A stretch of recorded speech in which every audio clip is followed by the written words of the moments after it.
What if there's something that you haven't learned yet that could change everything? Welcome, everyone. I am Sherry Elise. I am a five-time published author and host of the award-winning talk show Good Morning Joy. And I am here in partnership with Brave Healer Publishing to introduce you to some of the amazing authors in one of their newest books called Om La La, The Power of Positivity Guidebook. And before I introduce you to these incredible women sitting in front of me, I first want to give gratitude and a shout out to their lead author, Julie Williams.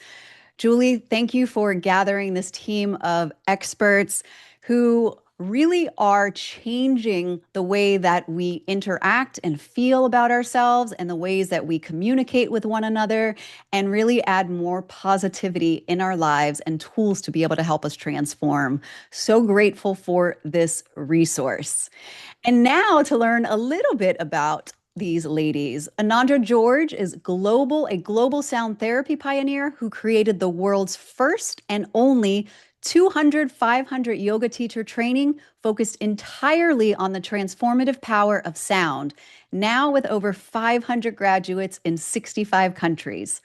Reverend Dr. Tracy L. Schaefer is an experienced yoga teacher and school, Reiki master, best-selling author, and interfaith minister guiding you how to harmonize body, mind, and spirit to reveal your true self. And finally, Linda Eviston. Linda M. Eviston is a spiritual healer, QHHT practitioner, and trance guide in consciousness awakening. Welcome, ladies. Happy to have Thank you all here. You all put me to the challenge with some of those labels and abbreviations and all of that. I'm like, I should have asked. I'm really excited about this book. I've read every one of your chapters, and I really will say that you all put it's no reason it's called Brave Healer Publishing because each one of you put your heart on the line and your courage and bravery to share your personal stories. And the beautiful thing about this book and these series of books is that it's not only your story, but you each leave us with a practice so that we can walk away with something tangible and practical. And I've already taken notes on all of yours, and I'm excited to try them. Although I will say some of them I might need a guide for on them. So I'm going to start with you, Anandra. I would love for you to share with us the name of your chapter and chapter number, as well as talk to us a little bit about the premise and then your why to saying yes to Julie. thank you so much. My chapter is number 4, and it's Sensational Sound and Mantra, a life kit to radically embody the yoga of sound. And my why is that I feel like there are a lot of practices out there, there are a lot of approaches to recovering your wholeness. And I think sound is one of those links that we all have. I mean, if you ask almost anybody what their most expanded life experience is, it's probably going to be related to sound in some way. Whether they feel good singing in the shower or they've been to a concert and the collective effervescent joy was like a peak moment for them. Um, so I feel like tuning into the yogic tradition of sound, which is what has been my life's work, is a way of tapping into a, a tradition, a treasure house of thousands of years of study of this subject. And because of my unique life path and my life history, I just happen to be one of those people that's able to talk about it in a way that doesn't require you to convert to Hinduism or put your leg behind your head or do any other thing other than just be yourself and have an interest in connecting to the sound of your own being and maybe using your voice and your mind and your breath to regulate your nervous system. And so I said yes because I thought, well, a good chance to get the word out there about the potent and simple practical tools of sound that can help people feel less stressed and uh, improve the quality of their mental health significantly. So, You used the word treasure house. I really felt that I was let in to this world that I did not really, I don't want to say I never thought about, but it just had me look at it in this whole other way. You created, it felt like a treasure. It felt like a gift. It felt like there was something that I wanted to know more about and to understand, because you are right. When I thought about the moments in my life of the most joy has been at concerts and feeling that unison and the music with everybody, and even walking on trails, I find myself humming. And you just did such a beautiful job for someone who never even had that awareness of what is possible for us when we connect to that. So I just wanted to say thank you for that. yeah. And I would just say that, like, most people have a passive consumption relationship to sound, and they, give the power of sound to the artist, to the musician. And I like to switch that, where I know that anybody, regardless of musical background or even musical inclination, can have an extraordinary relationship with their own sound with a couple of simple tools. And you can access those peak moments in your life every day, whenever you want, at the tip of your tongue. You don't have to wait and buy an expensive concert ticket, you know, or Yeah, fly somewhere else to do it, right? It's yeah, it's there within you. And I think that's the yoga of sound that, love that. I just love to teach. It's why I get up in the morning. Love that. Thank you. Yeah. Linda, I'm heading to you. Share with us the name of your chapter and chapter number, and talk to us a little bit about it and your why behind writing it. Thank you. Yes. Um, my chapter is chapter 16, Beneath Time's Veil, Connecting to the Higher Self, a Trance Journey to Truths and Self-Recognition. And the why, I loved the title when Julie asked me. I loved her energy, and I just felt the practical side of the book, that we'd actually be sharing a tool that people could help themselves. It just seemed very inviting and just the perfect time to share what I do. I can you share with us a little bit about the premise of your chapter? Yes, in my chapter, I have an out-of-body experience that I had about 15 or 20 years ago. And it was really the recognition of the self as being not confined to the body, but that consciousness can also travel outside the body. And that's what I do in my work, in my trance journeys, taking people with their consciousness to other realms. You did, again, a beautiful job of the journey of I was there with you while you were on the ceiling, while you were in your bed. Like, and just that discovery, it felt like for the first time, that discovery, like you felt that. And I just thought it was so well written, and also that reminder that really nothing is outside of us. And I loved that. It's all Yeah. returning home. Yes. Not to give it all away, people. Um, Tracy, what about you? Share with us. So my chapter is called The Accidental Yogini. We have a little yoga love going on Uh-huh. today. Um, and the subtitle is How One Serendipitous Step Opened the Flow of Grace. Um, as for my why, I owned a yoga studio for 22 years and closed, and I've kind of transitioned into a different role in my life. I'm a hospice chaplain now, but Mm. I continue to try my best to teach the benefits of yoga to people because they have just it just completely changed my life, and on all levels of my being. I think a lot of people come to the practice maybe for the mental benefits, maybe for the physical benefits, whatever brings you to the mat.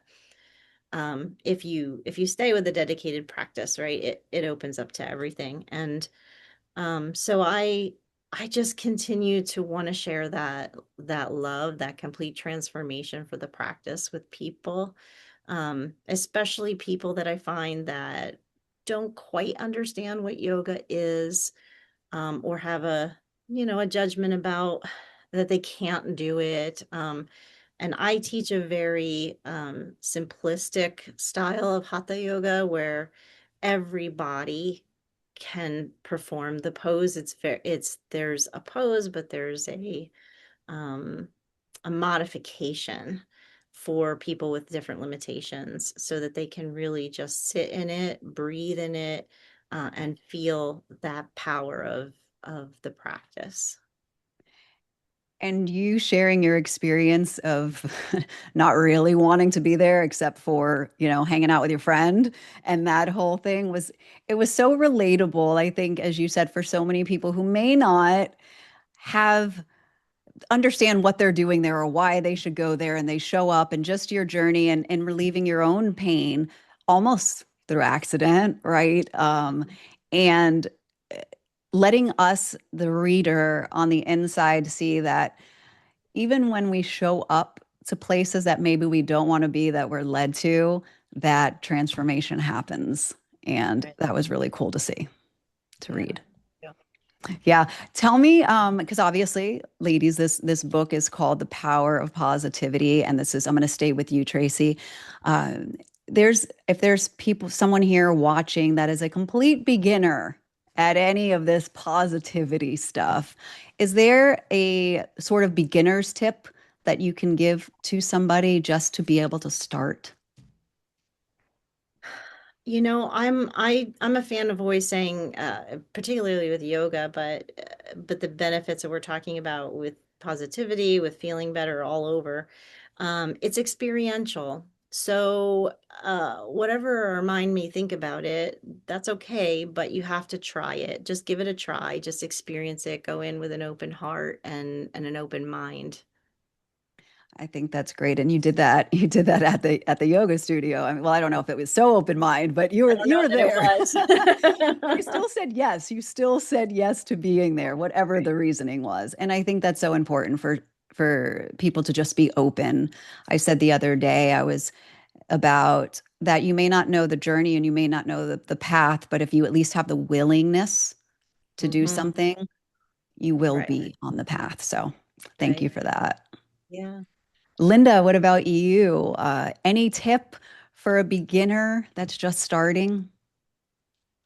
Yes, I would start with a minute of closing your eyes before you go to bed and when you wake up in the morning, and just feeling grateful for everything in your life, thinking about the things you can be grateful for.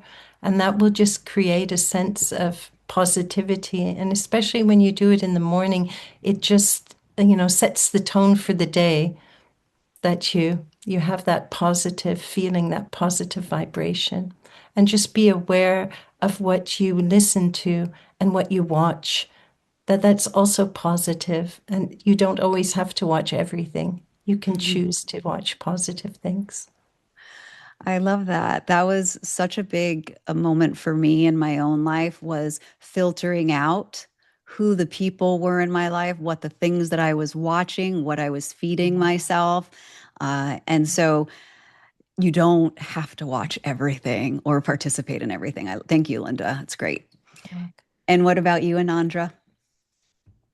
Well, for someone who's completely new to the idea or the practice of positivity, I would say that you need to feel safe in your body before positivity can be naturally emerging.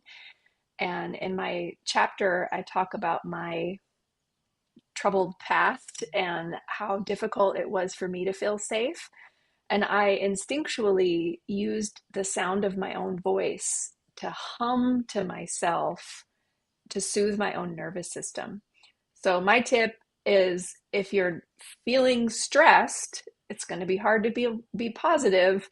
So, attend to safety first And a simple way to do that is humming, and that automatically, gives your nervous system a sound bath, a massage through sound, and you're also automatically elongating your breath, which is also known to give your body an opportunity to flip into the parasympathetic, which is where you rest, digest, repair, and can feel safe. Safety is everything. As you said, as someone who's experienced trauma in my life, and really relating not to the specific details of your chapter, but just the chaos and that need to find a place for yourself that is everywhere but out there and more in here. Yeah, it really was. Again, I keep using the same words again, powerful and love and trans, but it was a powerful experience to watch that journey of yours from the chaos and the trouble to then seeing the full circle of that coming together. So it's a great tip, safety. I'm going to stay with you. What is the most important thing that you want a reader to know about embodying, right off the name of your chapter, embodying the yoga of vibration?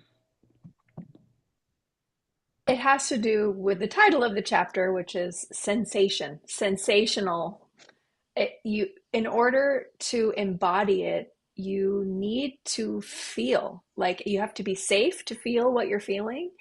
And again, back to what I was mentioning before, how most people outsource their connection to sound to consume it as a receiver. To flip that means to use sound to help you feel what is alive in you. Mm, And it starts with the sound of your own voice, where you listen in, use that sound to help you tune your awareness inward. And the sensation that is alive in you is your cue that starts to unravel all of the knots that is keeping you from being your whole self. And it's quite a journey. It's not an instantaneous, it's not a quick fix. The yogic path is ultimately empowering, but it's not, you know it's not a quick fix, but it's a whole life path. and mm. um, and that's the key, is to be tapped into the sensation. Thank you. What about you, Linda? Again, right off the name of your chapter, what is the most important thing that you want people to know about connecting to their higher self? I guess the most important thing I'd like people to know is that you can connect to your higher self and that it holds all the wisdom and all the knowledge and all the answers. And that actually everything's within you, everything you're searching for is within you. If you're still enough and quiet enough to tap into that. And that's what I do in my sessions. And I also teach people how to do that themselves. And to realize that when you make change within you, that will be projected outward. So you don't have to change your outside situation as much as changing within. Do you believe that our higher self is always speaking to us and it is literally just about the tuning into it? Does it share with us what to do, what choices to make? Yes, we're always connected to our higher self. It's just if we're quiet enough or connected enough to understand and to listen. It's always giving us messages, but sometimes we ignore them or we're too busy looking outward. So we have to go into that stillness deep within ourselves to connect with that deep wisdom that's within us. Of that. And we also have to be willing to hear the answer because I think there's some of That's us right. that don't want to hear it. And we're like, oh, I know what to do, or I know. Yes. Yes. Tracy, what about you? Tell us the most important thing you want people to know about how one serendipitous step can open the flow of grace. Gosh, I feel like we just talked about it already. It's really with the practice of yoga and everything we're talking about, it's about being present. It's about allowing yourself to get quiet, get still. That's a difficult place. That's not an easy place. As we said, it's a practice.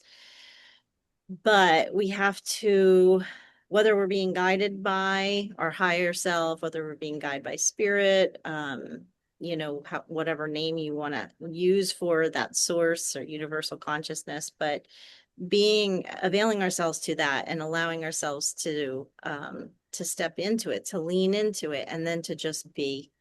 And I say that knowing how difficult it can be to just be.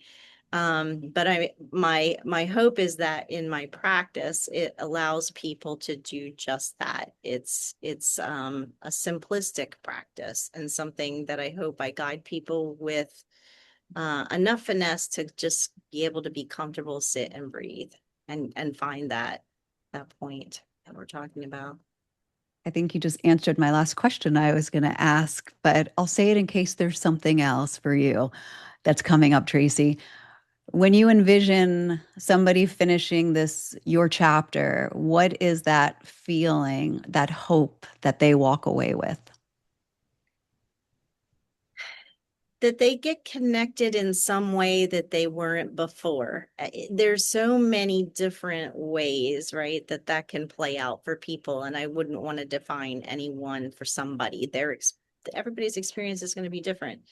But if they lean into the practice and just realize, wow, I feel differently this way than I did before.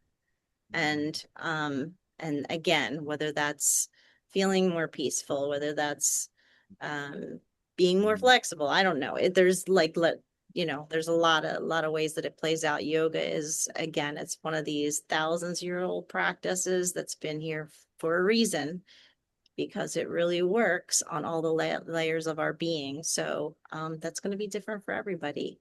But just check in at the beginning, check in at the end, and notice what's shifted, notice what's changed.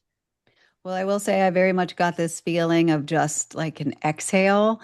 So you really give off the energy of just, I always joke with my partner, I always go, just be in the bee, hon. Just be in the bee. So I just got that feeling from you. Linda, sorry, we're talking. Tracy, what about you? What is your hope? Someone reads your chapter. What are they walking away feeling, doing? Tracy. I Did think I? you mean Linda. It's Linda. I did say it right. I need some more coffee. Yes, sorry. I'm sorry, Linda. Linda.